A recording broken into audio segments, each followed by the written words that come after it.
Good morning, guys. Welcome back to the channel. My name is Abby, and I warmly welcome you to the Caribbean and to my container garden here in Trinidad and Tobago. It was silent just now, guys. Come on. As I start talking, everybody want to talk to. Say morning. Say morning. This morning, guys, I am going to be sharing with you my meat bird journey, raising meat birds for the family journey with you. I am halfway at the halfway mark with these chickens, and yes, I really want to document this journey, mostly for me, but especially for those who may be thinking about getting into raising their own meat birds. Now, guys, I'm just going to skim the surface as regards the basics that I've learned. This is my third time raising meat birds, and I'm just going to share with you what I've learned so far as regards raising meat chickens. Now, the first thing, just do it. Just do it, guys. Only thing that will teach you best is hands-on experience. So if you're thinking about it, just do it. And as you're doing it, you're gonna get better every single time. You're gonna learn how to care for your flock. You're gonna learn what works in your area and what does not. Now, in my area, we get really hot. So certain times of the year, where the dry season, it is very hot. And that when I had a flock in the dry season, it was the most difficult flock that I had to deal with. And so if you are in the tropics, I would recommend choosing the cooler months of the year to raise out the majority of your meat birds. Because these chickens, they get big quickly and they generate a lot of heat, and they actually perish from too much heat. So what I had to do, well, what my husband did for me is that he purchased this extractor fan. It's a heavy duty fan. So at the end of the season, it's all dirty with all the dust from outside because we get a lot of Sahara dust out here. So it's filled with a lot of Sahara dust. So at the end of the season, because this is the last time for the year that we're going to be raising meat birds, that at the end of the season, I'm going to clean out this fan and put it into storage. So hopefully I can preserve this precious commodity in the chicken coop, because when it gets hot, even the laying hens, they benefit from this extractor fan. So guys, let's to give you an overview of how these birds are going. They're going rather great. I at this point have 50 meat birds. I haven't lost any as yet. Now this is not the stage where you start to lose your chickens to the heat. Mostly around the 4-week mark, I found that they just die really quickly, and these birds are doing really great. Where do I start with you guys? Rule number 1, never let your chickens run out of drinking water. And when you're giving them drinking water, make sure to keep them well, what's the word? Give them their vitamins, guys. So I'm using this organic poultry supplement. And I found that it really helps with dealing with the heat. And guys, all of this information I'm sharing with you, I've learned from the St. Mary's hatchery. My first time dealing with a hatchery, and they were so professional. They taught me a lot. They sent me information with all the poultry that I bought from them, how to care for them. Even they recommend this, and this was the best one out of all the supplements, this organic one. This is Armin Vit. So hopefully you can see that. Yeah, so this worked really well even for the laying hens. And when I had turkeys for the first time, that worked really well in keeping them in good shape. So yeah, don't run out of water. Don't run out of water, guys. Next thing, make sure they always have something to eat. And some people said that you could withdraw the feed at the hottest times of the day. I've found that I didn't need to do that, especially with the extractor fan. When they were stressed out, they weren't interested in eating anyway. They just laid and looked for areas to stay cool. But I guess my setup might be different to others. Again, you have to learn how your flock deals with different situations. So as I said, I am at the 3-week mark, and I am excited. The waters are empty this morning. Every morning I come out and I try to top up. Their waters, their feeders, and I have also mentioned what helps me with my scent management. Oh boy, someone ate an egg. All right. One of the challenges. So one of the things that I use is savanna grass. What we get in the savannas, when they cut the savannas, the government sends out workers to keep the areas well groomed, and when they do, I go on dry days to pick up the bedding and I just shake it all about in the coop. And the chickens love when I do that. They love fresh bedding. They love to just lay in it and feel fresh, just like how we would fresh bedding on our mattresses. We just lay in it and take in that scent. It's just the same thing I find with these chickens.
Another thing, guys, is you would need to consider where you're going to be storing your feed. Now, these are my feed containers. I'm going to have to put down the tripod to show you properly why I recommend these particular kind of containers for storing your feed. Now, these containers are airtight, and these originally were used to store chlorinated pellets, and dechlorinated pellets need to stay dry. And so I bought these from the pet stores. Sometimes the pet store, they sell, those chlorinated pellets that you could sprinkle in the yard, and when it rains it washes and cleans the yard. They usually have these containers, and it works really well at keeping the feed in optimum condition. It keeps moisture out, and it maintains the crispness and the freshness of the feed. Now, I've tried using 5-gallon containers, normal barrels, shipping barrels. I've tried using all sort of stuff to maintain or to store the feed away from rodents. And while it kept it away from the rodents, it most of the time in those other containers, because of the heat of the Caribbean, the feed sweat, and so the perimeter or the bottom of the barrel or buckets, it molded, and you will get the clumping of the feeds together. Whereas in this container, I found was the best one for storing feed. Make sure I don't step on a chicken. So guys, giving you an idea, so it's a screw-on cover, so definitely no rodent can lift the cover up and get into the container. And on the top here has this seal That is also another addition to the protection of the feed. And on the inside, can you hear that crunch? Guys, I had feed in these containers from 5 months ago, and it was just like this, fresh like this. It really stores and keeps the feed in the best condition. This is the best container, especially with all the humidity of the Caribbean. This was the best one to keep your feed in order not to waste your money, because wastage of feed is something that you cannot overlook when you're raising your poultry. I'm starting to sweat in here. But anyway, the show must go on. So guys, when it comes to talking about not wasting your feed, you guys would have noticed it the first time when I had my meat birds, I bent some corrugated sheet metal, some galvanized, and I made a trough out of that. That worked well, but I found that the birds were able to get in it and poop in it and stuff like that, and so feed was wasted in that way. So if you don't have like money to buy the inventions to reduce wastage, by all means start off that way. And what I'm trying to say, guys, this feeder was by far the best feeder as regards reducing wastage of the feed.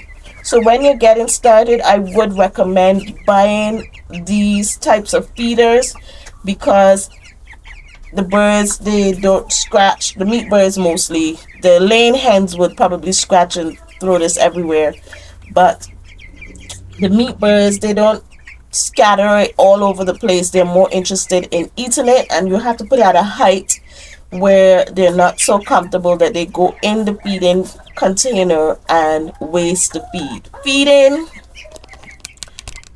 is the important part of getting your birds to get to a good size.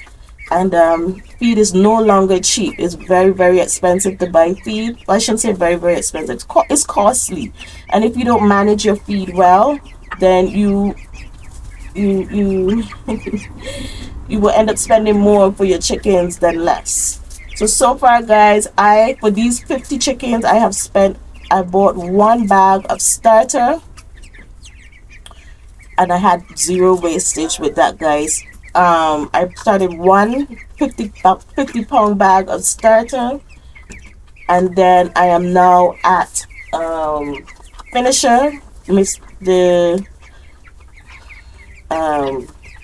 guys from St. Mary Hatchery, they had sent out a bulletin showing us how we can care for our meat birds the best, and so they recommended starting the birds on starter, and then from starter to finisher. So this time I haven't done grower, because normally I would do starter, grower, and then finisher. This time I'm just doing starter, and now I'm at finisher. So I'm going to keep them on finisher for the remaining of the 3 weeks, 3 to 3.5 weeks of their life cycle, and we're going to see how they grow out. So far I've started with a 50-pound bag of starter, and now I am at half a bag of finisher, because I didn't have any room to store a whole bag of starter. So I bought a half a bag, and now I'll go back and get me another half a bag. So far, guys, I have spent about 350 TT dollars in feed for these 50 meat chickens. So guys, at the end of the video, I am going to put a bulletin list showing you how much I've spent so far on these meat chickens, and just to give you an idea of how much it costs to raise your own chickens for yourself. So I'm going to feed these chickens. There's a lot of feed in here. When I went to bed last night, this trough was full, and it is at the bottom, so their appetite is really good, and I'm happy about that. Right now they're just playing in the bed and pecking at my feet.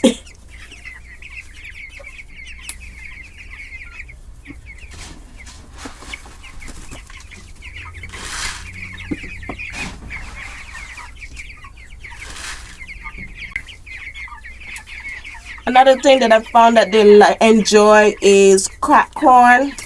They really love this stuff, guys. I don't know if it is any difference, but my lane hens don't like cracked corn.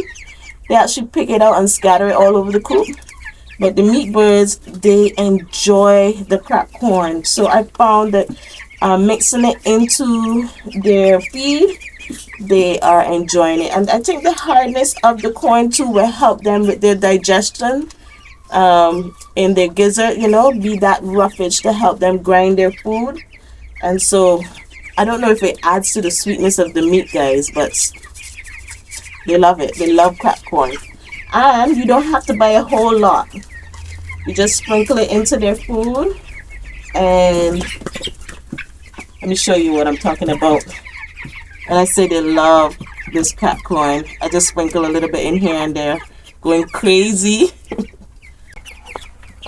So right now she is just going after all those pieces of corn. Or he. They really love this cracked corn. So just to keep them happy, you know, and keep me happy too, knowing that I'm giving them a favorite snack, I am happy with that because I can't free range them, but at least I could give them a happy life while they're here.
I will turn on the fan when we finish concluding. So guys, one thing I want to share with you as well is that chickens, they get sick. Just like us humans, we get sick. If there are 50 of us in a room, chances are at least 5 of us out of that 50 will be having some kind of health issue. And the same thing is with animals. So when you have animals, from time to time, they will get sick. In my area, in the rainy season, in the cooler months, we get a lot of flooding because we are on the low lying area, the mountains higher up. So when the rain falls, especially those torrential rainfalls, it comes rushing down in my area. We've been working at trying to stop it. It has helped some, but I'm realizing more and more that you just cannot control water. Where water wants to go, it will go. And so in the wet season for us where I am, from time to time I get flooding, and so sometimes my coop can be damp, and with that chickens develop respiratory issues. And out of the 3 times that I've raised chickens, twice I've had to use antibiotics. The first time I used antibiotics, I was super guilty about it because I wanted to be antibiotic free. But what comforted me was that I had to use it earlier up in their life. So within the first 3 weeks of their life, I had to use the antibiotics, whereas later down I did not. So I said to myself, it had a moment to work out of the system. So guys, sometimes you're going to have to use medicine to keep your animals healthy, and it's not ideal, but that is a reality that I want to disclose, that sometimes you're going to have to use it and you don't necessarily need to feel bad about it, because it's better to save your flock than to lose the entire flock to a cold, and chickens die from a cold. So sometimes we give our kids medicine when they catch a cold because we don't want them to get worse, you know. So same thing is with the chicken, same thing with any living thing.